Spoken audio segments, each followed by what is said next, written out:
Good afternoon, and welcome back to the diversity and culture class. Today we're going to discuss diversity in career, individual, and group counseling. So let's get started, shall we? In discussing career, individual, and development counseling, we should first review the history of this field of activity. The history can be laid out in the following manner. Frank Parsons is considered the father of the guidance movement. In 1913, the National Vocational Guidance Association was founded, while in the 1940s, the trait and factor approach was widely used in career counseling.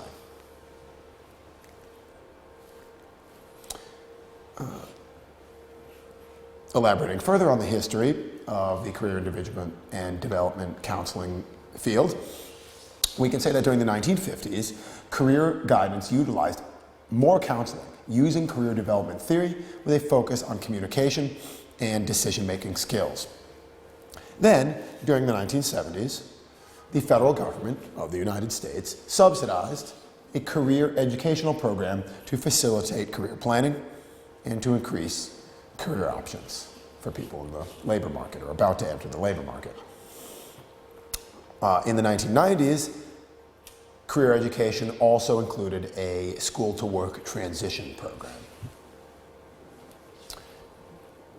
Let's define some key terms that are going to be useful to you while you study the matter of career, individual, and development counseling. Let's start with career. Career is defined as a client working out a purposeful life pattern through work over time. So a career is distinct from, it may be distinct from a job that you may well happen to have at a given point in time. Something that is a job but is not a career, this could be a situation in which, for example, you are going to college during the normal school year, September through May or June, and during the summer you get a job serving people hamburgers, okay, and French fries.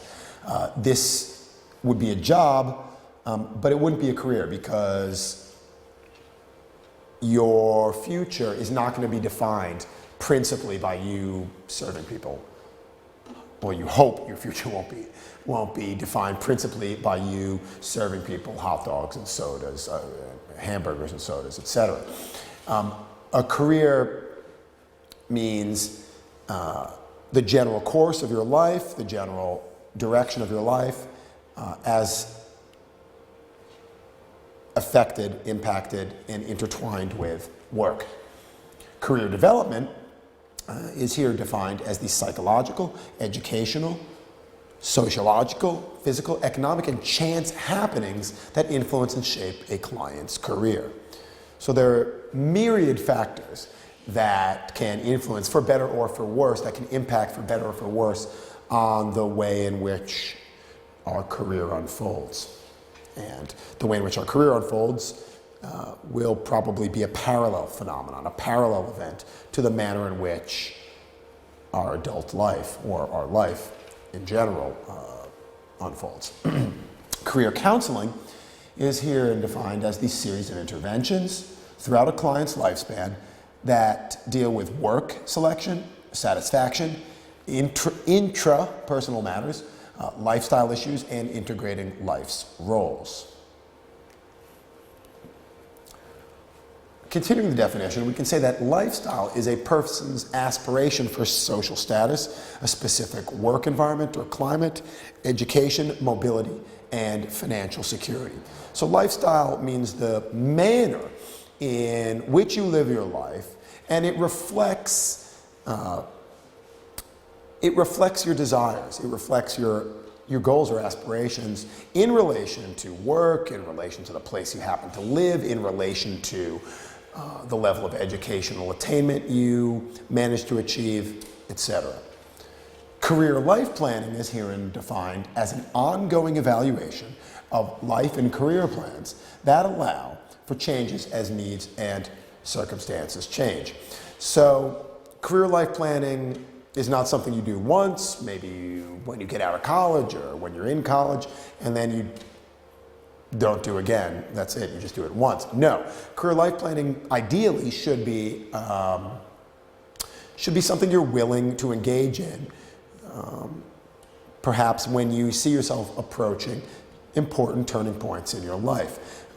Because circumstances outside the work sphere will invariably impact on the trajectory you're going to follow while you're working. So that's career life planning. Let's look now at some theories of career counseling. There's the trait and factor approach, articulated by Frank Parsons and John Holland. This is defined as finding a suitable match between the work environment and the personality traits of the worker. So your work environment should be consistent, according to this theory of career counseling, it should be consistent with your own individual qualities in terms of your personality. There's the social learning theory as articulated or developed by John Crumboldt.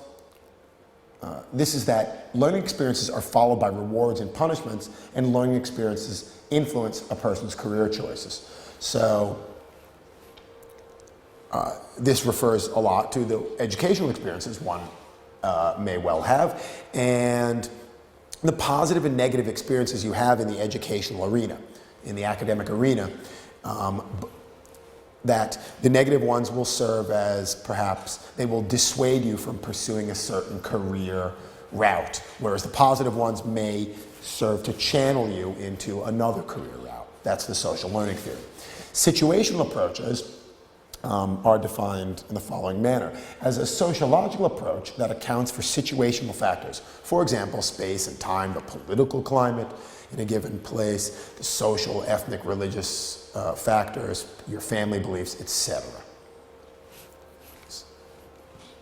Another theory of career counseling is known as the social cognitive career theory. This has been articulated by Lent, Brown, and Hackett. And this theory posits that contextual and social cognitive factors shape experiences, expectations, and interests. These, in turn, shape the choices one makes regarding your career. Developmental theories, as elaborated on by Ginsberg, Axelrod, and Herma, by Donald Super and Linda Gottfredson, these theories can be described in the following manner. They're that early experiences, life events, and opportunities in the maturation process play a role in the development of your interests, explorations, and career outcomes. So going back to the social cognitive career theory, we can say that contextual and social cognitive factors shape your experiences, expectations, and interests. So, the situation in which you find yourself, the social environment in which you find yourself, that in turn impacts upon the kind of experiences you're going to have in your life. It's going to, the social context in which you happen to find yourself is going to impact the expectations that you have from the work world, and it's going to influence your interests. Okay? These impacts will then in turn influence the kind of choices you're going to make in regards to your work life, to your career. Looking at diversity in context of career, individual, and development counseling, we can say that most theories were developed with white, middle class, this is in the United States and in other Western countries like England, like Australia, like New Zealand, like most Western European countries, especially the Anglo-Saxon ones. Talking about diversity in the context of career, individual, and development counseling, we can say that most theories were developed with white, middle-class, heterosexual, able-bodied adult males as models. Therefore, they may not be applicable to all people or groups. Some theories, such as the social cognitive career theory, do account for factors that affect women, ethnic minorities, and people with disabilities. More and more information is circulating regarding diversity issues and the manner in which they interface with, they interact with the question or the practice of career, individual, and development counseling. Career counseling, it involves certain elements. One of these elements is assessment. This includes both verbal and nonverbal assessment, the client's interests and past job attempts, as well as clarification of the counselor's role and the client's expectations. Assessment also includes the establishment of career goals. Intervention, another step in the career counseling process. Interventions depend upon the needs of the client, the theoretical orientation of the career counselor, and the available resources. Information giving means helping the client find pertinent, relevant information about job and career opportunity. Career counseling, this can include both group and individual counseling and might focus on exploration, understanding, and action. Teaching the decision-making process. This involves helping clients integrate new learning with knowledge they previously had and helping them take the critical decisions in regard to their future career path. Work adjustment is herein defined in the context of career counseling as helping the client adjust to work and learn the skills needed to be successful. So this work adjustment refers here to a situation in which the counselor is attempting to assist the client, the worker, adapt best to a job that he or she already has. So work adjustment is here defined as helping the client adjust to work and then learn the skills needed to be successful. For example, learning intrapersonal skills or interpersonal skills. Solomon's 5 stages in relation to career, individual, and development counseling, the 5 stages are the following. Stage 1 is knowledge of the self. This involves the exploration and identification of the client's interests, aptitudes, and values. So it's very important to know what the client would ideally like to do, what the client is particularly skilled at, maybe less skilled at, and what the client's worldview, insofar as it may impact his or her position in the work world, knowing all of these things, determining who the client is. Stage 2 is knowledge about the world of work. Well, this involves getting the client to know how to access occupational data, getting the client to be familiar with information that's relevant to different sectors of the job market. Stage 3 is creating a match. This is helping the client to decide which occupations fit best with his or her skills, interests, and values. So after having determined who the client is, what he or she is strong at, interested in, what his or her ethical values are, and after familiarizing the client or giving the client the job seeker the opportunity to learn about information relevant to finding a job, then the 3rd stage is creating a correspondence between occupational fields and the skills, interests, and values of the job seeker, the client. Stage 4 of Solomon's 5 stages. Stage 4 is implementation of a decision. This means that the counselor helps the client counselor helps the client learn the skills needed for a job that he or she is interested in. The counselor supports the client throughout this process and helps the client gain the information needed to implement the decision. Stage 5 is adjustment to a new setting.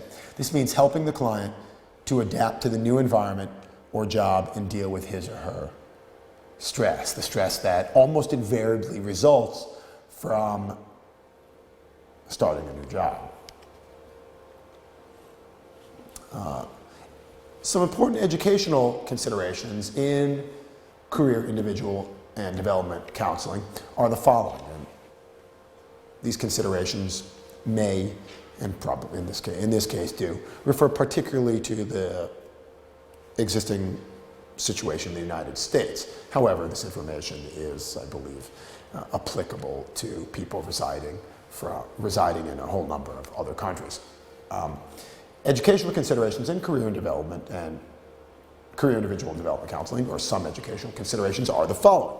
That the United States is the only industrialized nation without a comprehensive system in place to help youth acquire the skills, knowledge, and abilities to help them succeed in the world of work. My own experience would suggest that this is very much true. There's no infrastructure, or very, very minimal infrastructure, that is supposed to transition people from the world of academia, perhaps from high school, perhaps from university level, perhaps from master's level, to help transition people from the world of work to the world, from the world of academia to the world of paid work. Should also point out that many poor and minority students lack the education and the skills needed to become successful, and thus are essentially locked out of certain types of employment due to lack of opportunity. So, obviously, the career path that people without access to a quality education, for people with deficient financial resources, people who are poor, this career path is going to be much, much harder than it is going to be for those people. Generally, it's going to be much more difficult than it is for those people who have access, who have the opportunity to get a good education, and who thus can build up the skills which are in demand in the work world. Some economic considerations in career, individual, and development counseling are the following. That businesses avoid building in poor neighborhoods, and therefore many of the poor are denied access to good paying jobs. This is clearly true that businesses, private businesses, and government also, that they are the provider of jobs. And so if simply those private businesses and those government institutions are not located in the areas, are not physically located in those parts of the country where the populations, where there's a disproportionately high number of poor people, obviously jobs that offer a reasonably decent salary, that offer reasonably decent benefits, they're going to be just that much harder for poor people to access, just because of the question of their location. This is another obstacle that people from economically disadvantaged backgrounds, poor people, are going to, they do confront and are probably going to continue to confront in the career process. Education and obtaining the skills necessary to land a well-paying job, this is different, this is expensive, and the cost is out of the reach of many. Yeah, so those people who come from relatively prosperous families, their parents are going to be more capable of spending the money necessary to get them the kind of education that is going then to help them in the work world. Those people who come from poor backgrounds, their parents are just simply not going to have the resources to help them enter the kind of educational institutions from where top-level companies engage in a lot of recruiting. Diversity issues in group counseling, diversity in groups. We should point out that groups are an important tool for addressing racism, religious intolerance, homophobia, etc. Greater recognition has been centered on the diversity of group members and how culture impacts groups. Most theories regarding career counseling were developed in working, as I mentioned before, in working with white, male, middle-class clients and may not be applicable to other groups without some adaptation of these theories, without some modification of these theories to take into account the fact that when they were developed, they generally did not reflect the diversity of the population. The diverse makeup of the group also sends messages. For example, in schools, group composition and subject topic need to be carefully constructed. If only certain ethnicities are represented and the topic is about bullying, then what does that say to group members and the greater population? Another consideration is that the more diverse or heterogeneous the group, the less likely it is to become cohesive in the group process, or even at all. A group that is too alike or homogeneous runs a risk of engaging in groupthink. That is, there's a tendency for the members of relatively homogeneous groups, there's a tendency for the individuals to have relatively similar patterns of thought, and any kind of differences are wiped out. Once it appears that people largely think alike, the differences which probably do exist, they become subordinated to the general consensus. And so differences of opinion tend to be ignored and not adequately addressed. In forming a racially heterogeneous group, it is important to include more than just one member of a race. Again, race being, as I've mentioned in many of the previous lessons, race being not a biologically valid concept or category, but one that derives from the social, political spheres. But we all know what race is, and generally, in this context, refers to people with different skin colors. Otherwise, so if in forming a racially heterogeneous group, it is important to include more than just one member of a race. Otherwise, group members may look to that person to represent the whole race, and it may isolate that member who is different from the others.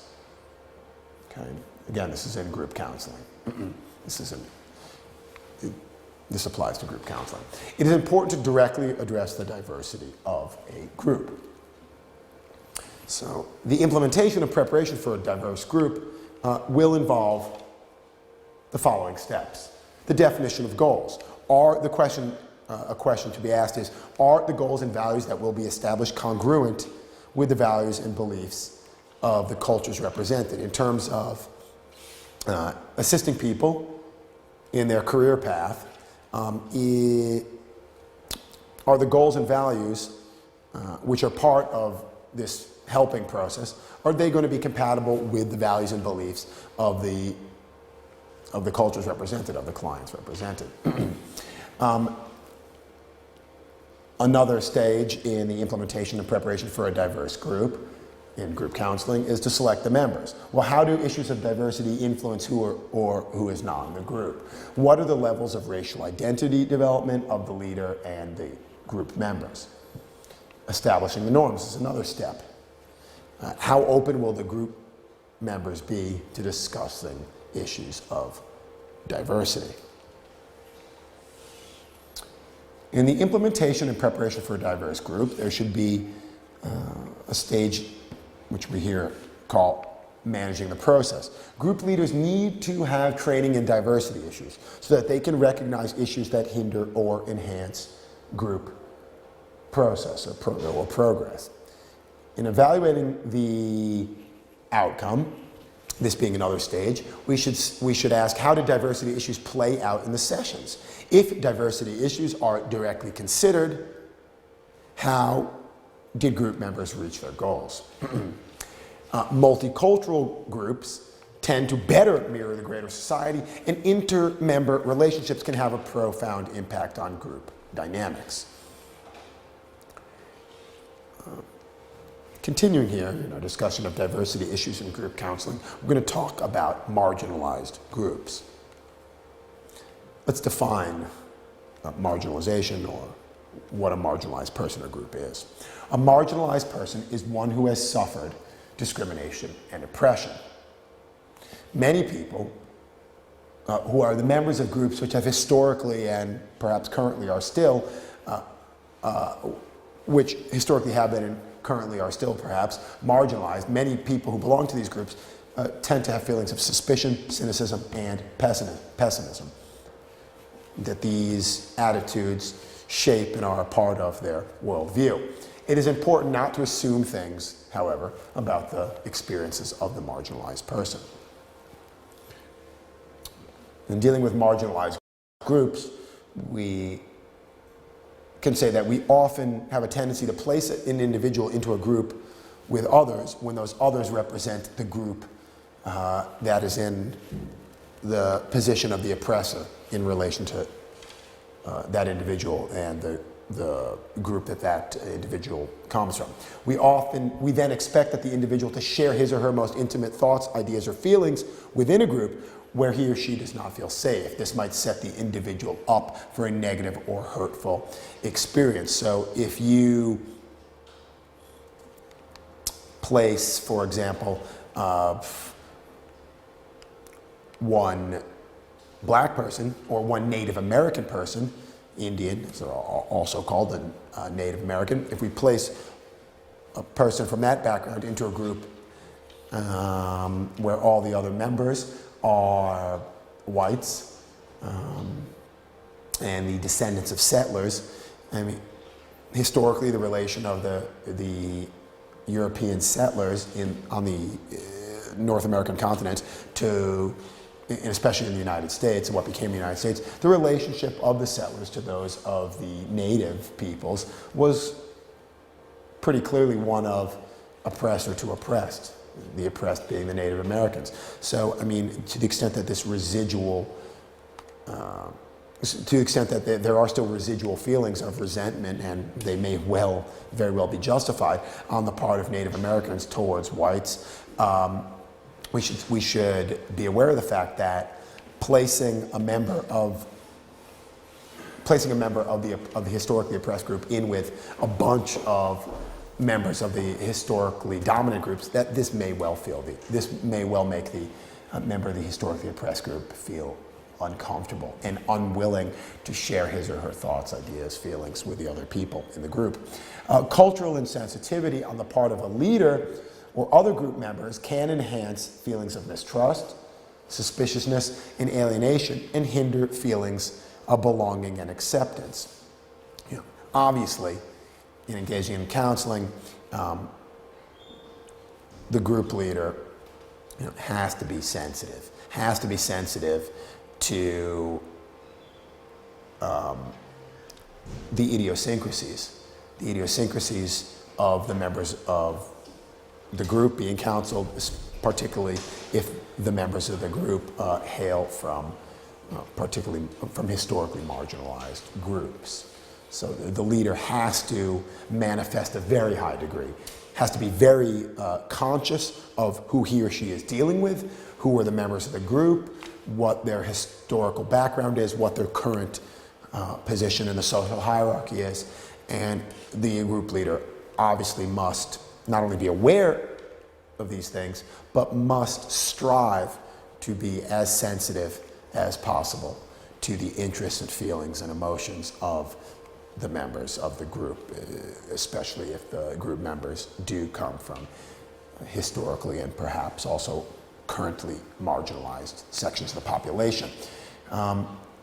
In talking about marginalized groups, we should say that diversity is not just about race or ethnicity. It also includes disabilities, age, gender, and the sexual orientation, among others.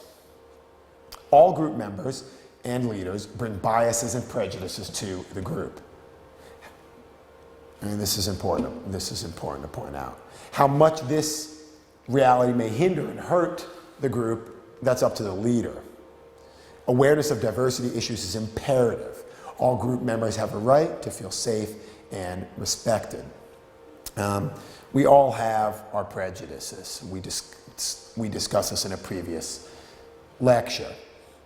We all do. They are a product of the culture we grew up in. We all do engage to a certain extent in stereotyping. So the presence of these less than wholly desirable behaviors, it's got to be minimized as much as possible in the counseling process. And the leader of the group is responsible for minimizing the negative impact of these prejudices, this tendency to stereotype that to a greater or lesser extent we all have. In group work with marginalized members, we should state that group leaders need to understand that many people from marginalized groups have been hurt and are often suspicious and tentative in their participation. People from historically and perhaps currently oppressed groups are less willing, in many cases, to participate in a group if a lot of the members of the group are from the historically and perhaps currently privileged sectors of the population. Group leaders need to remember not to engage in stereotyping. What this means is within a given group, it may be a group that's historically oppressed, it may be a group that historically constitute the dominant sector of population. The group leader must know that, but even within these groups, even within historically and perhaps currently oppressed sectors of the population, there's tremendous individual diversity. Okay? There's tremendous individual diversity between the members of racial, ethnic, sexual orientation groups, etc., religious groups. Within the historically dominant ones, there's tremendous individual diversity. There's tremendous individual diversity from the groups that historically have been mistreated. It's important for group leaders to be culturally sensitive to issues of self-disclosure.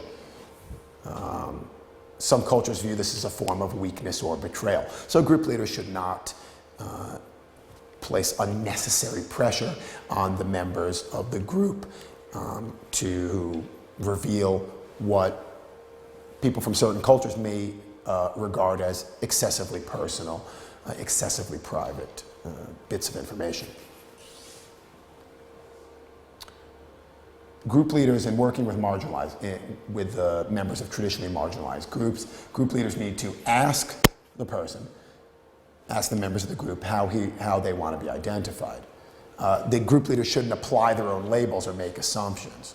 Obviously, the group members should be responsible for the manner in which they want to be labeled, they want to be identified, they want to be understood as a member of one or another group. Group leaders need to be aware of the power differential as a group leader, and they should be aware how that might be perceived, understood, if the counselor is of a majority culture and a group member or group members happen to be from a minority culture or cultures which traditionally have been marginalized, excluded, or in some way oppressed. So it's very important. The group leader cannot be culturally blind. The group leader needs to understand if he or she is from a traditionally dominant group, the group leader needs to understand that that is the case and that the people he or she is dealing with hail from a different background, and it's one that's had a less happy history in the society and probably still has a less happy history.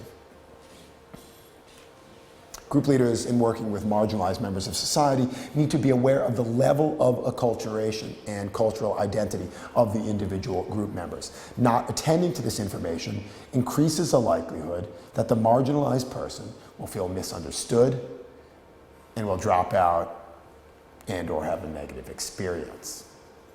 The group leaders need to realize that the process of empowerment is important in marginalized groups.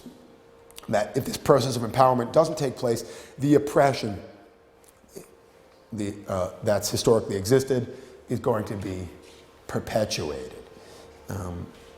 making people feel that they are capable of changing the trajectory, the future, the destiny of their own lives and of the group that they're a part of, especially if this is a historically oppressed group, a traditionally oppressed group.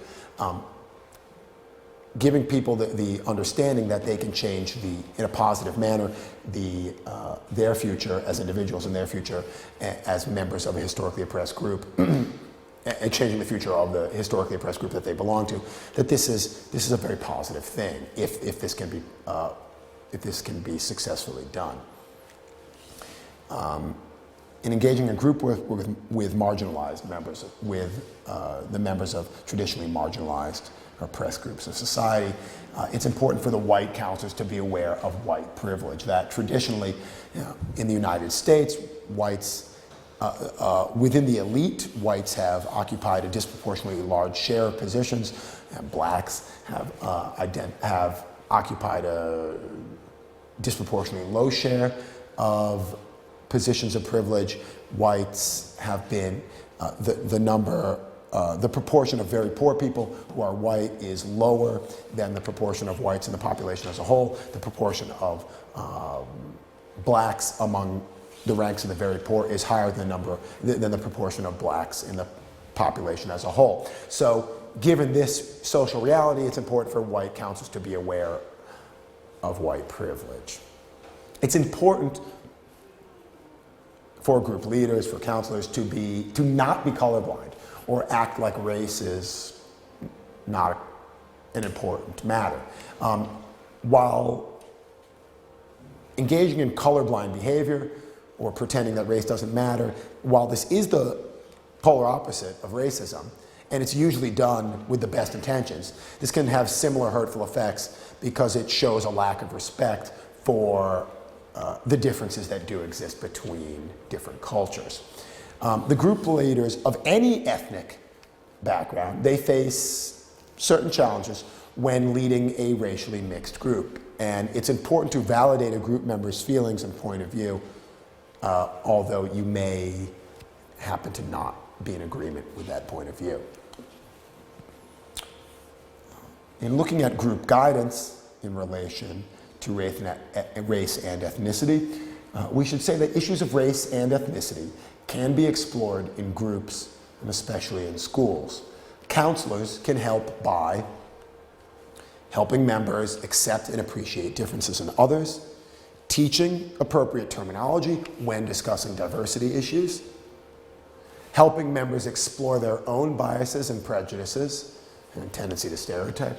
We just discussed this, and we discussed this in an earlier lecture. Counselors can also help by teaching about diverse cultures and ethnic groups. In becoming a multiculturally competent group leader, it's important to educate yourself. For example, you should read literature, attend workshops or classes that focus on other cultures and ethnicities. So, becoming a multiculturally competent group leader implies immersing yourself as much as possible in the cultures of the people that you're going to end up counseling.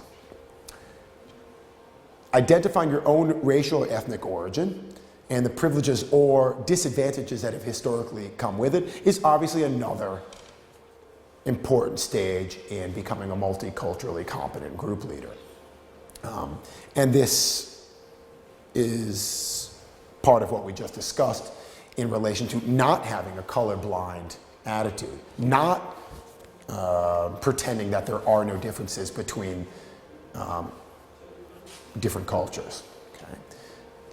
We should be honest with ourselves and with those who we seek to counsel about our own backgrounds and about what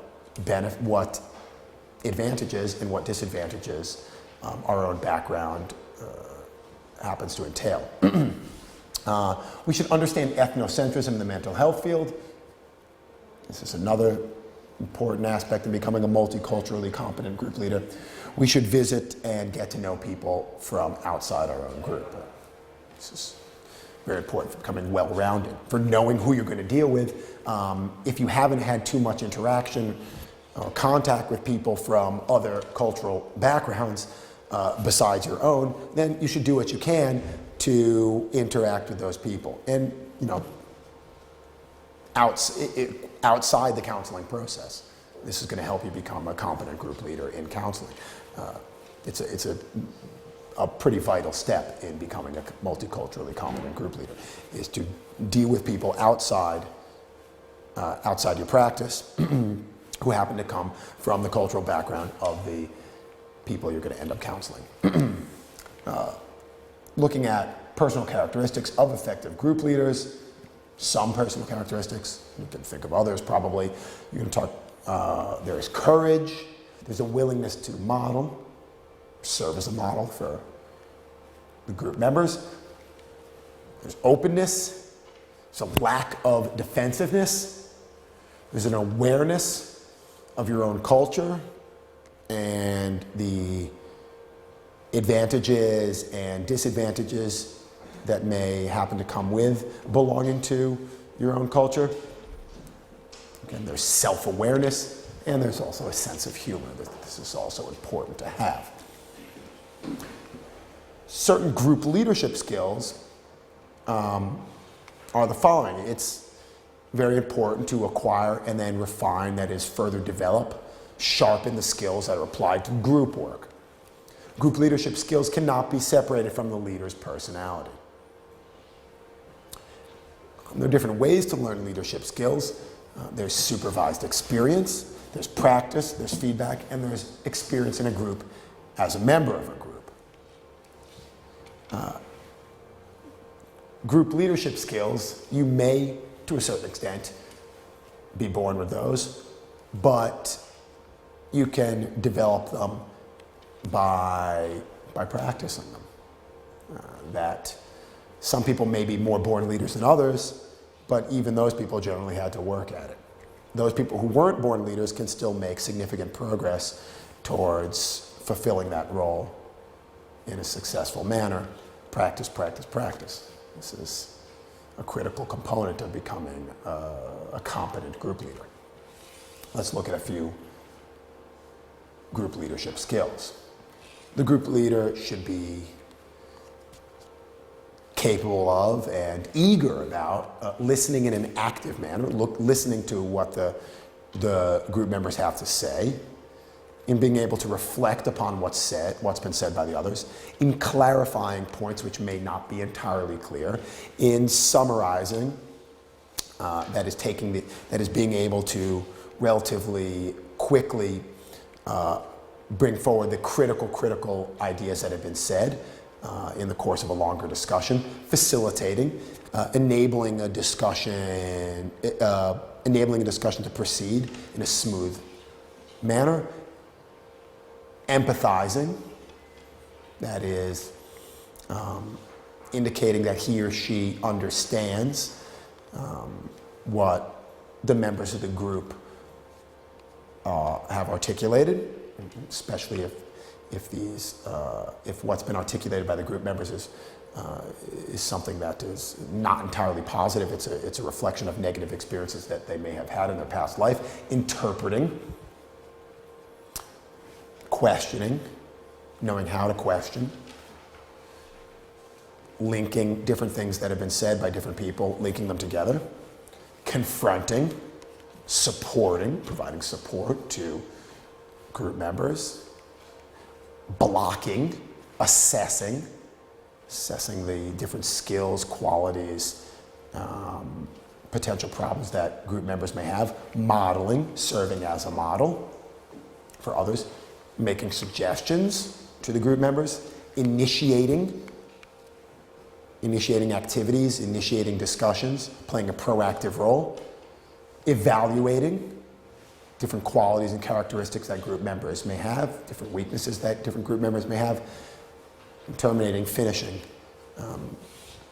sessions of counseling sessions. Becoming a diversity-sensitive group counselor entails certain qualities, such as diversity competence. Now this requires, in turn, a deep understanding of your own culture, where you happen to come from, what the advantages and disadvantages of hailing from that culture may well be. Becoming a diversity-sensitive group counselor requires group workers to be culturally competent, which means that they have to be aware of their own biases, stereotypes, and prejudices. We've mentioned this. Now, we should try to submerge these things as much as possible and not allow it to impact the way in which we interface with the members of the group, but we all have these things. We should be cognizant of that fact that we all happen to have biases, stereotypes, and prejudices, and that we possess them by way of osmosis, by dint of the fact that we're born into a particular culture. But as much as possible in engaging in group counseling, we have to submerge these things. We have to remove them from our interactions with members of the group. A diversity-sensitive group counselor who's culturally competent is going to know something about the members of the group, okay, as individuals. The culturally competent group worker is going to need to be able to apply skills and interventions that are congruent with the worldviews of the members. Your means of intervening in a group should not be offensive to the outlooks of the members of the group that you're involved in counseling. Obviously, it should be your interventions, the role you play. All of this should be as smoothly congruent with the outlooks of the group members as possible. Ethical practice entails diversity competence. So, becoming a group counselor it is absolutely vital that you be diversity sensitive. Guidelines for competence, diversity issues in groups. Group workers need to consider the impact of adverse environmental factors in assessing problems of group members. This relates to what we just said about knowing the group members as individuals. And group workers also need to be aware of the values, of how their values and beliefs influence their facilitation of a group. This relates to what we just said about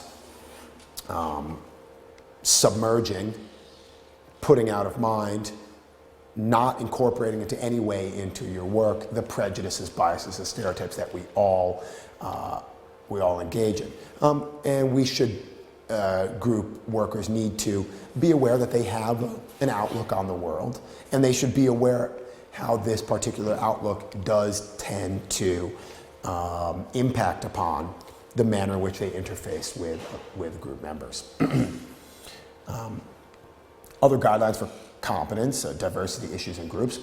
It's important to respect the roles of family and community hierarchies within a given member's culture. Should be cognizant, the group worker should be cognizant of what role the family and what role hierarchies within communities happen to play within the culture of a given member, of a given group member. It's important to respect members' religious and spiritual beliefs and values. This is pretty similar to what we just said. It's very important to acknowledge that ethnicity and culture do influence behavior. And this again relates to what we mentioned before about not proceeding in a colorblind fashion. That is, while proceeding in colorblind fashion may be based on an attempt to counteract racism and to engage in behavior which is really the polar opposite of racism, group workers need to be cognizant of the fact that there are differences there are differences in the practices that members of given ethnic and cultural groups do tend to engage in. Co-leadership, pros and cons. This refers to a situation in which there are 2 or more group leaders. This tends to reduce burnout, reduces the stress and strain on the leaders. It gives them more ability to pay attention to various members of the group at once. Of course, this is true. It also has a benefit. It also has a benefit in that one person's absence doesn't result in the cancellation of that session. It leads to peer supervision. One group leader can see what the other one is doing and vice versa. And it also tends to lead to a situation of countertransference. It can cause problems in that there may well be confusion or lack of common goals between the group lead in terms of the goals that the group leaders have. It can lead to competition between the group leaders. It can lead to a situation in which there's not the requisite level of trust between group leaders, and it can lead to splitting. That is, certain members take the side of one of the leaders or another of the leaders. The best practice counseling guidelines of the counseling profession involve the following. Professional competence in group work is not a final product, but it's a continuous process for the duration of one's career. Some suggestions that I'm going to give you for increasing your level of competence as a group leader are that you keep current, that is, keep up to date through continuing education and participation in personal and professional development activities. Just because you've learned how to be a group leader at one point doesn't mean that that's all you need to do. You need to keep up to date. You need to see how the field is changing. You need to constantly work on your skills. And this can be done in a variety of ways, such as attending personal and professional development seminars or activities. You should be open to seeking personal counseling.